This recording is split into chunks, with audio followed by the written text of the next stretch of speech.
அஸ்ஸலாமு அலைக்கும் வரஹ்மத்துல்லாஹி வபரகாத்து. ஒரு மனிதன் இந்த வாழ்க்கையில் வெற்றி பெறணும், அவனுடைய குறிக்கோளில் வெற்றி பெறணும் என்றிருந்தால் முதல்ல அவன் விளங்கி கொள்ளக்கூடிய ஒரே ஒரு விஷயம், நமக்கு எது தேவை எது தேவையில்லை என்பதைத்தான் முக்கியமாக விளங்கி கொள்ளணும். ஒரு மனிதன் அதனை முழுமையாக விளங்கி கொள்ளக்கூடிய நேரத்தில் அவனுடைய வாழ்க்கையில் எல்லா விதத்திலும் அவன் வெற்றி பெறுவான் என்பதை நபிகள் நாயகம் ஸல்லல்லாஹு அலைஹி வஸல்லம் அவர்களுடைய தன்னுடைய சொற்கள் மூலமாக சொல்லி தந்து ஒரு இஸ்லாமியன்ட்டு அது அடிப்படை தன்மையாக இருக்கணுங்கிறத விளக்கி காட்டுறாங்க. நபித்தோழர் அபூ ஹுரைரா ரலியல்லாஹு அன்ஹு அவர்கள் அறிவிக்கக்கூடிய ஒரு ஹதீஸ் ஜாமிஉ திர்மிதியில் பதிவு செய்யப்பட்டிருக்கு. மின் ஹுஸ்னி இஸ்லாமில் மரி, ஒரு இஸ்லாமியன்ட்ட இருக்கக்கூடிய அழகிய குணங்களில் உள்ளது என்னது? ஒரு முஸ்லீமாக இருந்தால் அவன்கிட்ட இருக்கக்கூடிய குணங்களே மிக அழகான குணம். தர்க்குஹு மாலா யுக்னி, தனக்கு தேவையில்லாததை விட்டுறத. அப்போ எது தேவை எது தேவையில்லைங்கிறத விளங்கி கொண்டால் மட்டும்தான் தனக்கு தேவையில்லாததை அவன் விட்டுவிட முடியும் என்பதை ஒரு இஸ்லாமியனுடைய அடிப்படை தன்மையாக நபி ஸல்லல்லாஹு அலைஹி வஸல்லம் அவங்க சொல்லி தர்றாங்க.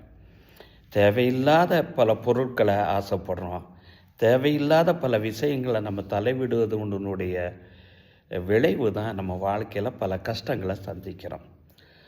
இதை ஒரு ஹதீஸில் நபி ஸல்லல்லாஹு அலைஹி வஸல்லம் இவ்வாறு சொல்லுவாங்க. இந்த ஹதீஸு நபி தோழர் அபூ ஹுரைரா ரலியல்லாஹு அன்ஹு அவர்கள் அறிவிக்க சஹீஹ் முஸ்லிமில் பதிவு செய்யப்பட்டிருக்கு.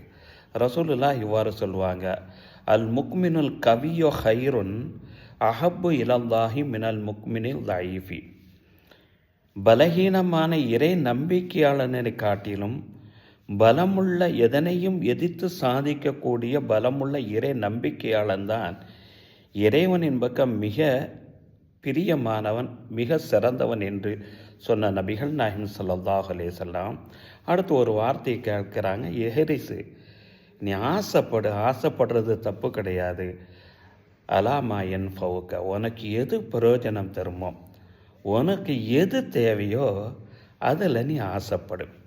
தேவையானது கிடைத்து விட்டது என்று சொன்னால் வஸ்தாயும் பில்லா, அதில் நீ நன்மையாக்கித்தான் என்று இறைவன்கிட்ட நீ உதவி தேடு. சரி, நீ ஆசைப்பட்டது கிடைக்கலன்னு சொன்னால் வலா தாஜிஸ், நீ நம்பிக்கை இழந்து விடாத, நீ இயலாமையில் ஆகிவிடாத, மீண்டும் முயற்சி செய் என்று நபி ஸல்லல்லாஹு அலைஹி வஸல்லம் அவர்கள் இந்த ஹதீஸில் சொல்லி தர்றாங்க. ஆக நம்மளுடைய வாழ்க்கையில் ரொம்ப முக்கியம் என்ன, எது தேவை எது தேவையில்லைங்கிறத அறிவது தான் ரொம்ப முக்கியம்.